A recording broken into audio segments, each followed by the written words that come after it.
الحمد لله نحمده ونستعينه ونستغفره ونؤمن به ونتوكل عليه ونعوذ بالله من شرور أنفسنا ومن سيئات أعمالنا من يهده الله فلا مضل له ومن يضلل فلا هادي له وأشهد أن لا إله إلا الله وحده لا شريك له وأشهد أن محمدا عبده ورسوله أما بعد فإن خير الحديث كتاب الله وخير الهدي هدي محمد صلى الله عليه وسلم وشر الأمور محدثاتها وكل محدثة بدعة وكل بدعة ضلالة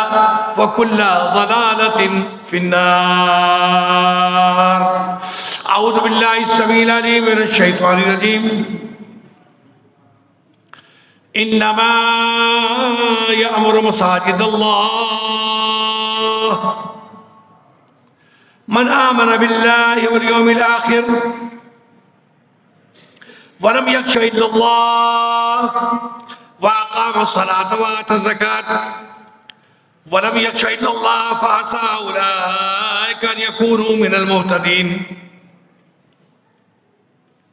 وقال النبي صلى الله عليه وسلم من بنى لله مسجدا بنى الله له بيتا في الجنة. وكان أول عمله بعد الهجرة أن أقام المسجد في مسجد قباء ثم أتى المدينة فأقام مسجد رسول الله صلى الله عليه وسلم في المدينة.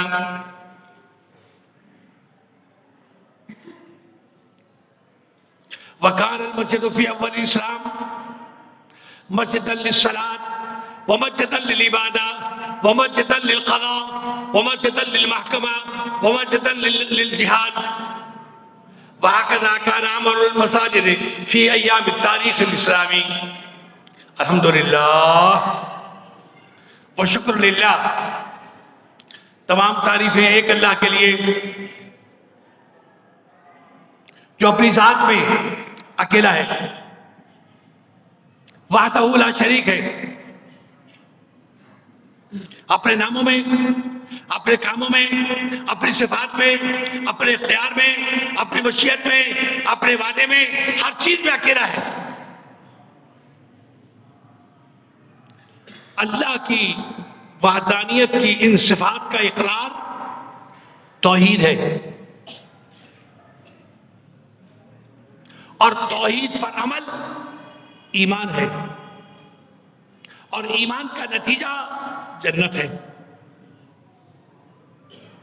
قرآن پاک میں ارشاد ربانی ہے انما یأمر مساجد اللہ من آمن باللہ والیوم الآخر. بے شک وہی لوگ مسجدوں کو تعمیر کریں گے جن کو اللہ پر یقین ہے اور آخرت کی زندگی پر یقین ہے کہ ہم نے مرنے کے بعد حساب کتاب دینا ہے. وَأَقَامَ الصَّلَاةَ، اور یہ لوگ نمازیں قائم کریں گے. وَآتَوَا الزَّكَاةَ، اور زکاتیں دیتے رہیں گے. وَلَمْ يَخْشَ إِلَّا اللَّهَ، اور اللہ کے علاوہ کسی سے نہیں ڈریں گے. فَأُولَئِكَ أَنْ يَكُونُوا مِنَ الْمُهْتَدِينَ، یہی لوگ ہوئے جو کامیاب ہوتے رہیں گے. تو پتہ چلا قرآن کی آیت کریمہ کے نتیجے میں کہ تعمیر مسجد، اقامت صلاۃ، ایتاء زکوٰۃ اور اللہ کے علاوہ کسی اور کا ڈر نہیں، یہ ایمان کی علامتیں ہیں. مسجد تعمیر کرنا کوئی مذاق بات نہیں ہے، یہ آپ کے سامنے ہے. میں تو سمجھتا ہوں سکھری نہیں، پورے سندھ میں کوئی ایسی شاندار مسجد مجھے نظر نہیں آئی. پھر اس کی تعمیر میں جو محنت، جو وقت، جو پیسہ کس کو پیارا نہیں. لیکن اہل ایمان کے نزدیک اللہ زیادہ پیارا ہے. پیسہ پیارا ہے.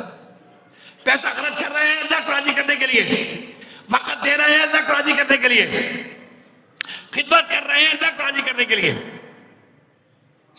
لہذا ایسے لوگوں کے لیے ارشاد محمد مصطفیٰ صلی اللہ علیہ وسلم من بنا للہ مسجدا بن اللہ لہ بیتا فی الجنہ، جس نے اللہ کو راضی کرنے کے لیے زمین میں مسجد بنائی تو اللہ تعالیٰ اس کے لیے جنت میں محل بنائے گا.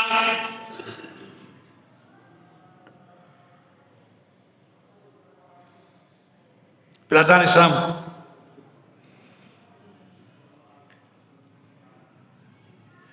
مسجد خالی نماز کی جگہ نہیں ہے، تلاوت کلام کی جگہ نہیں ہے، ذکر الہی کی جگہ نہیں ہے، بلکہ مسجد مسلمان کی زندگی ہے. اللہ کے رسول صلی اللہ علیہ وسلم مکہ سے ہجرت کر کے مدینہ آ رہے ہیں، قبا پہنچے ہیں. جمعے کا دن جاتا ہے، آپ پوچھتے ہیں بھئی آپ کہا نہیں آ سر، کہا پہلے مسجد تعمیر کرو، مسجد کی بنیاد رکھو، یہاں خطبہ ہوگا. لہذا مسجد قبا اول بیت وضع للناس للذی ببکۃ مبارکا وہدی للعالمین. ہجرت کے بعد سب سے پہلی مسجد قبا تعمیر کی گئی. اس کے بعد آپ مدینہ تشریف لائے. آپ نے دیکھا ایک میدان خالی پڑا ہے، کہا یہ کس کا ہے؟ کہا یا رسول اللہ یہ 2 یتیم بچوں کا ہے. کہا ان سے پوچھ کر آؤ یہ کتنے میں فروخت کریں گے؟ معلوم کیا کہ جی اتنے میں. بڑا چندہ دو، ہم یہاں مسجد تعمیر کریں گے. لہذا مسجد نبوی کی بنیاد اللہ کے رسول صلی اللہ علیہ وسلم نے مدینہ منورہ میں رکھی. پھر مسجد تعمیر ہونے کے بعد نمازیں اور خطبے اور عبادت شروع ہو گئی. لیکن اس کے ساتھ ساتھ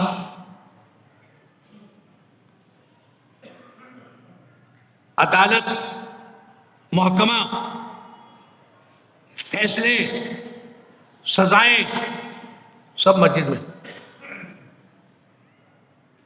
مجرم لائے جاتے، دیکھا جاتا، سنا جاتا، فیصلے کیے جاتے اور ان پر سزا تعین کی جاتی.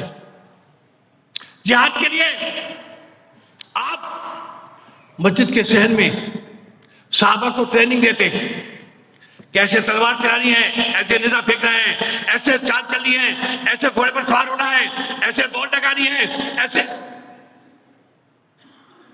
تو مسجد مسلمان کی زندگی میں خالی نماز کی جگہ نہیں. آج ہم 4 رکعت نماز پڑھتے ہیں اور سلام پھیرتے ہیں، کہاں ہے میری جوتی؟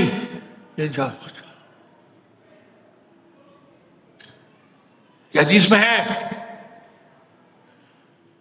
کہ جس کا دل مسجد میں لگتا ہو اس کے لیے ایمان کی گواہی دینا یہ مومن ہے، اور جو مسجد سے جلدی بھاگ جاتا ہے تو اس کے لیے منافق کی علامت ہے کہ یہ مسجد میں اس کا دل گھبراتا ہے. جیسے پرندے کو پنجرے میں بند کر دے تو تلاش کرتا ہے کہاں سے نکلوں، جیسے پھڑ گیا.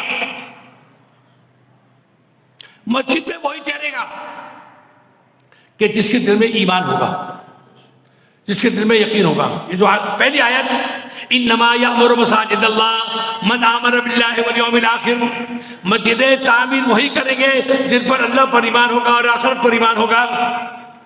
اور یہ حدیث بخاری شریف کی کہ اللہ کے رسول صلی اللہ علیہ وسلم فرمایا سبعۃ یظلھم اللہ فی یوم القیامۃ ظل لا ظل لہ الا ظل عرشہ.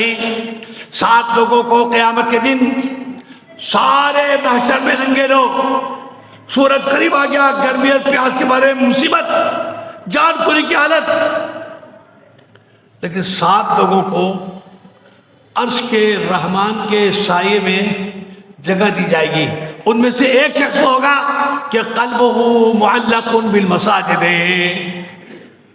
وہ شخص جس کا دل مسجد میں زیادہ لگتا ہے. نماز پڑھنے آیا تھا، نماز پڑھی، نماز کے بعد کا وظیفہ پڑھا،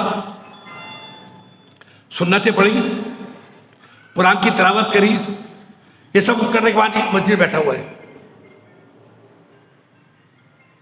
مسجد سے جانے کو دل نہیں چاہ رہا. پھر خیال آیا دکان پہ پہنچنا ہے، گھر کے سامان لینا ہے، بچوں کی ضروریات ہیں، ٹھیک ہے، لیکن اس کا دل نہیں چاہتا کہ وہ مسجد سے نکلے. سبحان اللہ، سبحان اللہ. آج مسجدیں ہمارے لیے 4 رکعت کی جگہ ہیں، اس کے بعد ہم فوراً مسجد سے چلے جاتے ہیں، حالانکہ ہمیں زیادہ دیر تک مسجد میں بیٹھے رہنا چاہیے. اور یہ حدیث میں ہے کہ جو نماز پڑھنے کے بعد مسجد میں بیٹھے رہے، اللہ کی طرف سے فرشتے آتے ہیں، مولا اس کی بخشش کر دے، مولا اس پر اپنا رحم نازل کر دے، مولا اس کے سارے کام سنوار دے، مولا اس کی مشکلیں آسان کر دے، مولا اس کو صحت دے دے. یہ خالی بیٹھا ہوا ہے اللہ کے گھر میں، فرشتوں کی ڈیوٹی لگے کہ اس کے لیے دعا کرو. ہم جاتے ہیں مولوی صاحب کے پاس، مولوی صاحب دعا کر دو، گھر میں بیمار ہے، پریشانی ہے، تکلیف. مولوی صاحب کی دعا اپنی جگہ ہے، لیکن فرشتوں کی جگہ مولوی صاحب سے بڑی ہے. لہذا فرشتوں کی دعائیں لینے کے لیے زیادہ دیر مسجد میں ٹھہرو، مسجد سے محبت کرو، مسجد کا مقام دو، اور اپنے لیے برکت و خیرات لوٹو. اور یہ بھی حدیث میں ہے کہ جب اذان ہوتی ہے شیطان کو تھرمنی لگتی ہے، اللہ کرم، اللہ اکبر، اللہ اکبر. میں تو اللہ کا راستہ مانوں، تو جہاں تک اذان کی آواز آ رہی ہوتی ہے وہاں دور جاتا ہے کہ آواز نہ آئے.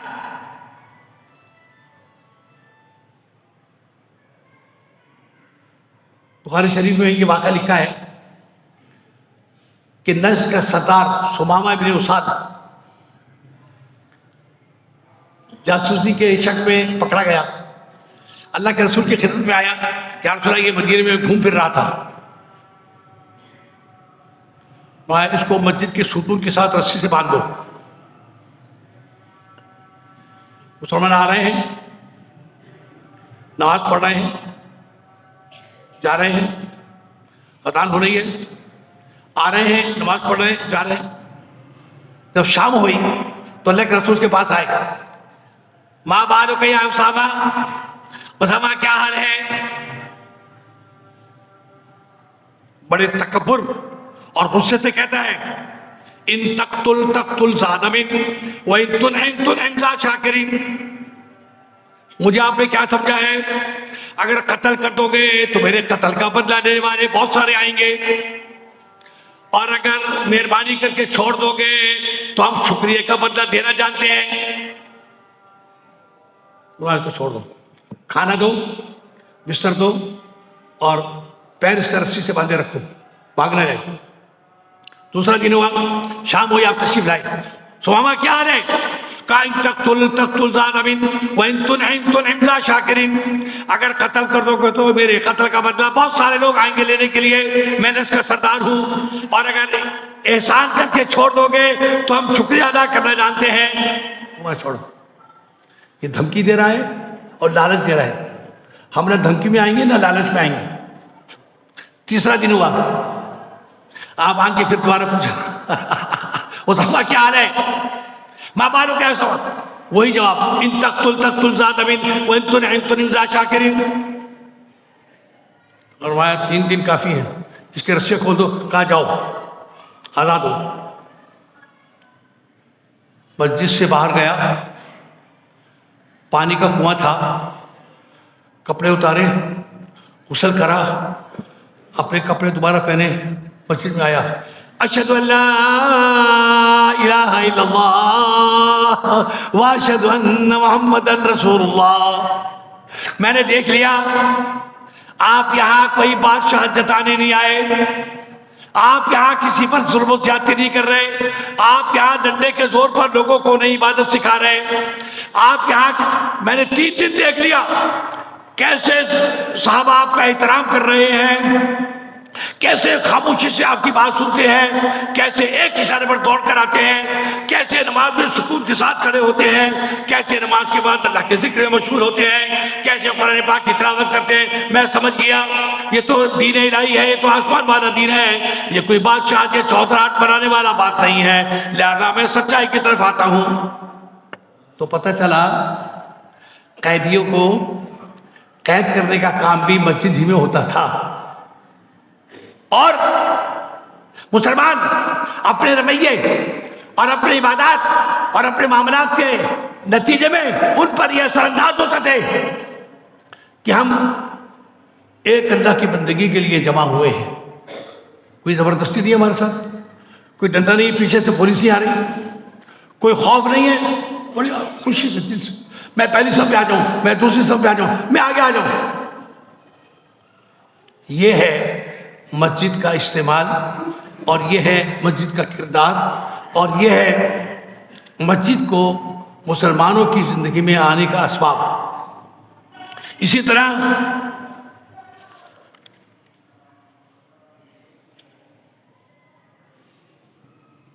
اللہ کے رسول صلی اللہ علیہ وسلم کا ارشاد گرامی تھا، جہاد کے لیے لشکر کو بھیجتے تو آپ فرماتے سنو، شب خون مت مارنا، کافروں کو اچانک جا کر قتل مت کر دینا، جس بستی سے اذان کی آواز آ جائے وہاں چاہے کافر بھی رہتے ہوں تلوار نہیں اٹھانا، قتل نہیں کرنا۔ اذان کی آواز آ گئی، اذان کی برکت سے کافروں کی زندگی کو بھی حفاظت مل گئی۔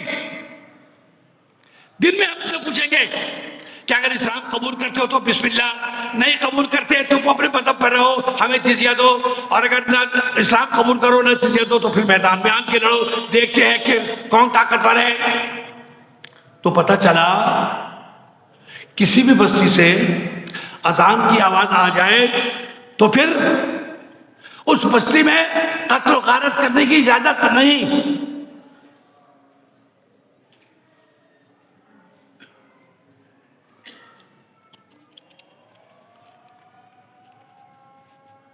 اللہ کے رسول صلی اللہ علیہ وسلم مسجد میں تشریف لاتے تو بسم اللہ والصلاة والسلام علی رسول اللہ اللہم افتح لی ابواب رحمتک، یہ دعا مسنون ہے، ہر مسلمان کو مسجد میں داخل ہوتے وقت پڑھنی چاہیے۔ بسم اللہ والصلاة والسلام علی رسول اللہ اللہم افتح لی ابواب رحمتک، میرے نبی پر اللہ کی بے شمار رحمتیں نازل ہوں، مولا میرے لیے بھی خیر کے دروازے کھول دے۔ ابھی آپ نے سنتیں نہیں پڑھی، نماز نہیں پڑھی، پہلے سے جھولی پھیلا دی اللہ کے سامنے، اللہم افتح لی ابواب رحمتک، اے اللہ تو اپنی رحمت کے دروازے میرے اوپر کھول دے۔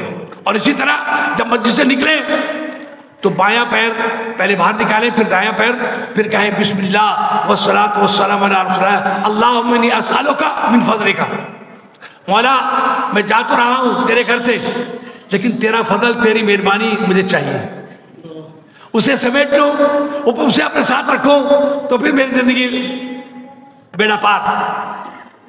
تو برادران اسلام، یہ ہے مسجد کا مقام۔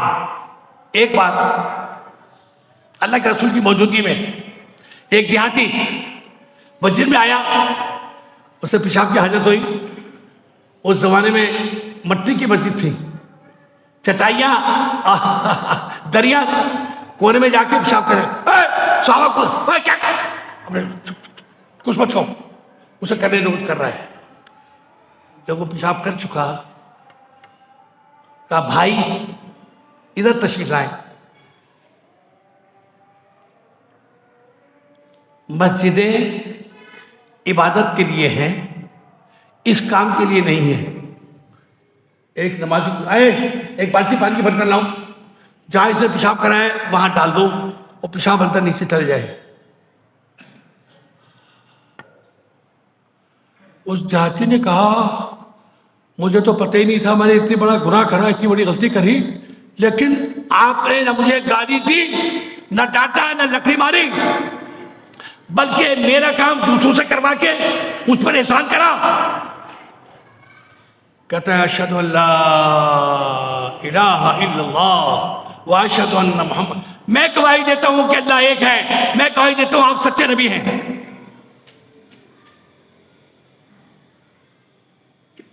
پتہ چلا اخلاق سے دلوں کو جیتا جاتا ہے۔ ہم بعض دفعہ مسجد میں ایک دوسرے سے لڑتے ہیں، اونچی آواز کرتے ہیں، یا بعض دفعہ بچے شیطانی کرتے ہیں، چاٹا مارتے ہیں۔ بچوں کو مسجد میں لاؤ، وہ دیکھیں ہم کیا کر رہے ہیں، کس طرح نمازیں پڑھ رہے ہیں۔ بچوں کو مسجد میں آنے کے لیے مت رکھو، اسی طرح خواتین کو بھی۔ سبحان اللہ، اللہ کے رسول صلی اللہ علیہ وسلم کے زمانے میں خواتین بھی مسجد میں 5 وقت کی نمازیں اور جمعے کی نماز پڑھنے کے لیے آتی تھی۔ اور یہ حدیث میں ہے کہ اللہ کے رسول صلی اللہ علیہ وسلم عید کی نماز میں خواتین کو بلاتے تھے کہ ساری خواتین آئیں اور عید کا خطبہ سنیں، حتیٰ کہ جس عورت کو نماز نہیں پڑھنی، ناپاک ہے، وہ بھی آ جائے، کونے میں بیٹھی رہے، جب خطبہ ہو جائے، نماز ہو جائے تو پھر امام جو نصیحتیں کر رہا ہے وہ سن کر جائے۔ آج یہ ماشاءاللہ مسجد بھری ہوئی ہے، لیکن ہماری خواتین گھر میں بیٹھی ہیں۔ او بھائی، جنت یا جہنم کیا خالی مردوں کے لیے ہے؟ نہیں، جنت اور جہنم دونوں کے لیے ہے۔ اور انما العلم بالتعلم، دین سیکھنے سے آتا ہے، خالی دیکھنے سے، سننے سے نہیں، سیکھنے سے۔ اور یہ سیکھنے کی جگہ ہے۔ یار ہمیں چاہیے کہ ہم مسجد کا مقام سمجھتے ہوئے خود بھی مسجد کا اہتمام کریں، مسجد کا احترام کریں، مسجد سے سیکھیں۔ آپ سعودی عرب جائیں، بیت اللہ شریف جائیں، مسجد نبوی جائیں اور مسجد جائیں، آپ دیکھیں گے وہاں حلقے ادھر استاد بیٹھے ہوئے پڑھا رہے ہیں، بڑے بڑے بزرگ، بڑے بڑے ایجنٹ لوگ، معمر لوگ استادوں سے سیکھ رہے ہیں۔ آج ہماری مسجد میں سوائے نماز کے اور کوئی کام ہے ہی نہیں، حالانکہ یہ جگہ تو دین سیکھنے کی تھی۔ یہاں حلقات دروس ہونے چاہیے۔ آپ سارا دن اپنے آفس میں ہیں، اپنے دفتر میں ہیں، اپنے کاروبار میں ہیں، کوئی حرج نہیں، لیکن مغرب کے بعد یا عشاء کے بعد وقت مقرر کریں مولوی صاحب کے ساتھ، ہم آدھا گھنٹہ قرآن کا درس لیں گے، ہمارے لیے وقت نکالیں، مسجد میں آن کے دین کو سیکھیں، دین کو پڑھیں۔ اور اسی طرح اپنی خواتین کو بھی مسجد میں لانے کی ریت ڈالیں۔ اللہ کے رسول صلی اللہ علیہ وسلم عید کے میدان میں، اس زمانے میں لاؤڈ اسپیکر نہیں تھا، اللہ کے رسول مردوں کو نصیحت فرماتے عید کے دن، پھر حضرت ابو ہریرہ چھوٹے بچے تھے اور حضرت انس بن مالک 10 سال کے تھے، ان کو لے کر جاتے عورتوں کے پاس، ان کو جمع کرتے، پھر آپ وہاں ان کو علیحدہ سے نصیحت فرماتے کہ دین یہ ہے، اسلام یہ ہے، عید یہ ہے، نماز یہ ہے، روزہ یہ ہے، زکوٰۃ یہ ہے، حلال یہ ہے، حرام یہ ہے، تم نے یہ کرنا ہے، یہ نہیں کرنا۔ علیہ السلام عورتوں پر ظلم نہ کریں، مسجد سے مت روکیں۔ ایک صحابی نے غصے میں آ کے کہ اللہ کے رسول کا زمانہ تو بہت اچھا تھا، اب تو لوگ لفنگے پیدا ہو گئے اور لڑکیوں کو دیکھ کے سیٹی بجاتے ہیں اور ان کے برقعے کھینچتے ہیں، اور ہم اپنی بیٹیوں کو، اپنی بہوؤں کو، اپنی بیویوں کو مسجد نہیں بھیجیں گے۔ عبداللہ بن عمر کو جو پتہ چلا کہ کسی نے یہ کہا ہے، کہا سنو، جاؤ اس سے کہہ دو تیرا میرا کوئی تعلق نہیں، تو دین سے دور ہے۔ شاپنگ کے لیے ہماری بیٹیاں، ہماری بیویاں، ہماری بہنیں بازار میں جا سکتی ہیں، لیکن نماز کے لیے مسجد میں نہیں آ سکتی۔ یہ بڑی غلطی ہے۔ ہمیں چاہیے کہ ہم مسجد کا مقام سمجھیں اور اپنی خواتین کے لیے جنت کا راستہ تلاش کریں، اور اس کے لیے بلا شبہ جمعے کے دن خاص طور پر خواتین کو مسجد میں لے کر آؤ تاکہ وہ بھی قال اللہ اور قال رسول سنیں۔ اللہ رب العالمین ہمیں اور آپ کو اپنے اور اپنے اہل خانہ، یہ قرآن کی آیت ہے، یا ایھا الذین آمنوا اتقوا اللہ حق تقاتہ ولا تموتن الا وانتم مسلمون، یا ایھا الذین آمنوا قوا انفسکم واہلیکم نارا، ایمان والو جہنم سے بچنے کے کام کرو اور اپنے گھر والوں کو بھی جہنم سے بچانے کے کام کرو۔ تو بھائی خواتین کو مسجد میں لانا، اسے جہنم سے بچانے کے کام کرنا اور سکھانا ہے۔ اللہ رب العالمین ہمیں بھی اپنے اہل خانہ کی رہنمائی کے لیے انہیں مسجد میں لانے کی توفیق عطا فرما دے۔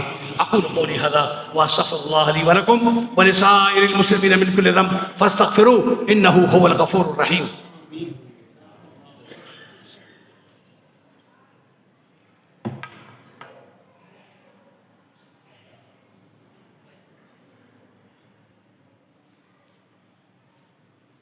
الحمد للہ العلی القدیر خالق السماوات والارض والصلاة والسلام على اشرف الانبیاء والمرسلین نبینا محمد صلی اللہ علیہ وسلم وعلى آلہ واصحابہ وخلفائہ ابی بکر وعمر وعثمان وعلی ومن تبعہ بإحسان الى یوم الدین فقد امرنا اللہ بذلك فی کتابہ حیث قال ان اللہ وملائکتہ یصلون علی النبی یا ایھا الذین آمنوا صلوا علیہ وسلموا تسلیما اللهم صل علی محمد وعلى آل محمد كما صليت على ابراہیم وعلى آل ابراہیم انک حمید مجید اللهم بارک علی محمد وعلى آل محمد كما باركت على ابراہیم وعلى آل ابراہیم انک حمید مجید۔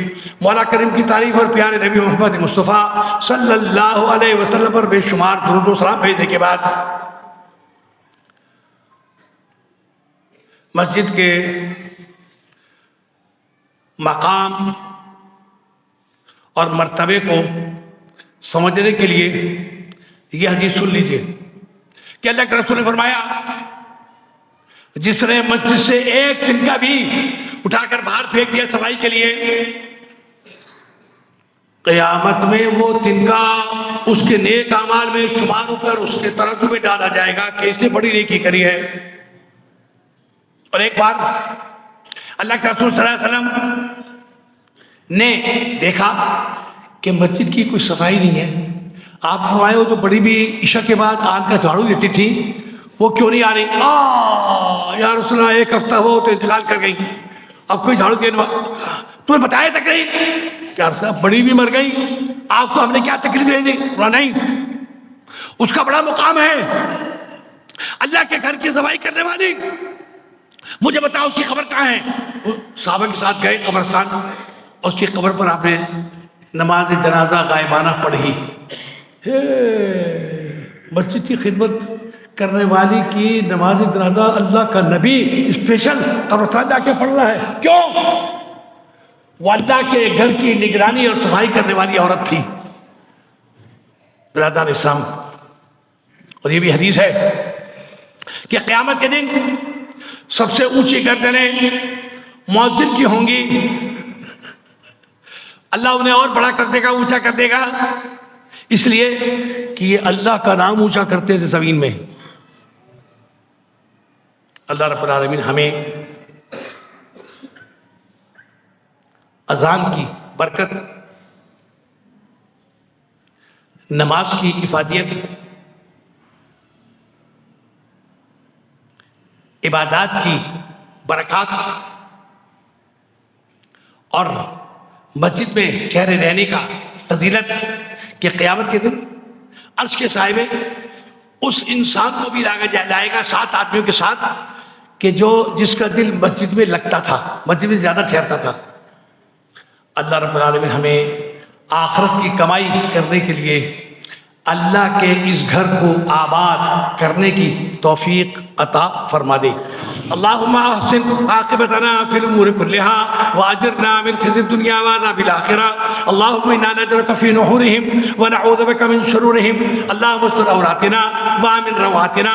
اللهم انصر من نصر دين محمد صلى الله عليه وسلم واجعلنا منهم، واخذل من خذل دين محمد صلى الله عليه وسلم ولا تجعلنا منهم. عباد الله رحمكم الله، ان الله يأمر بالعدل والإحسان وإيتاء ذي القربى وينهى عن الفحشاء والمنكر والبغي يعظكم لعلكم تذكرون. اقم الصلاة.